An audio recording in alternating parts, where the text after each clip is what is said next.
Trump suggests rename the Gulf of Mexico for Gulf of America. The proposal increases a list of changes the president elected for the map-mondi.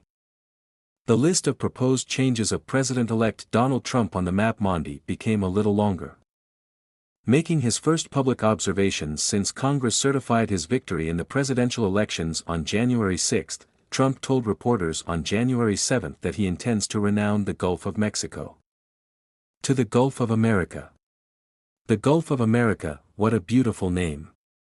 And it's appropriate, said Trump at a press conference held at his Palm Beach, Florida, Mar-a-Lago house. We're approaching the dawn of America's golden age. It'll be a golden age for America. Immediately after these observations, Congresswoman Marjorie Taylor Greene said on the social media platform X that X would present legislation as quickly as possible to put the president-elect proposal in action. Trump's comments are based on their recent suggestions that the United States buy Greenland, recover the property of the Panama Canal and attach Canada. The president-elect said that incorporating Greenland and Canada would be a strategic movement to reinforce the defense of the U.S. military against invasion of Russian and Chinese warships. He also said that the Panama Canal property would serve as a baluard against the growing influence of China in the region, particularly about trade. He asked for a guarantee that he wouldn't use military or economic force to take control of these territories. Trump said he had nothing to offer regarding Greenland or the Panama Canal. I can't guarantee you about any of these two, but I can say this: we need them for economic security, he said.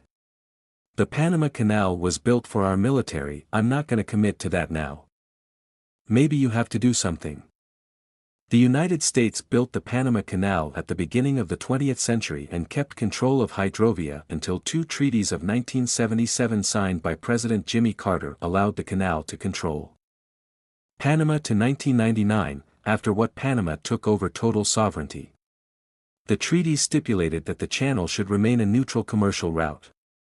Trump pointed out that Panama granted operational control of the two ports in the Pacific and the Atlantic Channel to CK Hutchinson Holdings, headquarters in Hong Kong. China is at both ends of the Panama Canal. China is administering the Panama Canal, he said, calling Carter's agreement a disgrace. Trump also accused Panama of overcharging from the United States for access to the canal. They overcharged on our ships, they overcharged our Navy, and when they need money to repair, they come to the United States to ride it. We have nothing, he said. These days are over. Trump also said he'd use economic strength to gain control of the northern country, adding that change would be much better for national security. The president-elect observed that the United States spend hundreds of billions a year to protect Canada, even though he has $36 trillion in debt. Why are we supporting a country with over $200 billion a year?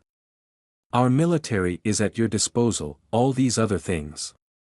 They should be a state, Trump said.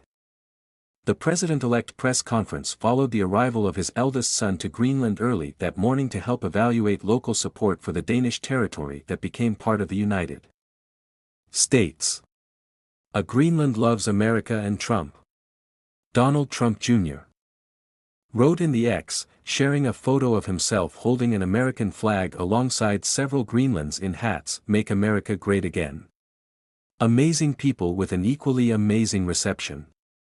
They just want to be able to use some of the amazing resources they have and allow themselves, their country and their children to flourish. Trump also used social media to mention the trip, writing on his social platform, which is great reception has been great. The Greenlanders, and the free world, need security, protection, strength and PAZ. He wrote. This is a deal that must happen. Mega. Do the Gronal never agree? Leaders in Panama, Canada and Denmark have been intimidated by Trump's proposals. Every square meter of the Panama Canal and its adjacent area belongs to Panama, said the Panamanian President José Mulino on a communication of December 22. The cessant Canadian Prime Minister, Justin Trudeau, also resented with the repeated references of Trump to him as governor of the 51st state of America. There's no chance of a snowball in hell that Canada becomes part of the United States, said Trudeau on the X on January 7. Works and communities in both our countries benefit from being the greatest trade partner and security of each other. Denmark, meanwhile, increased their expenses with defense in Greenland as a result of Trump's comments.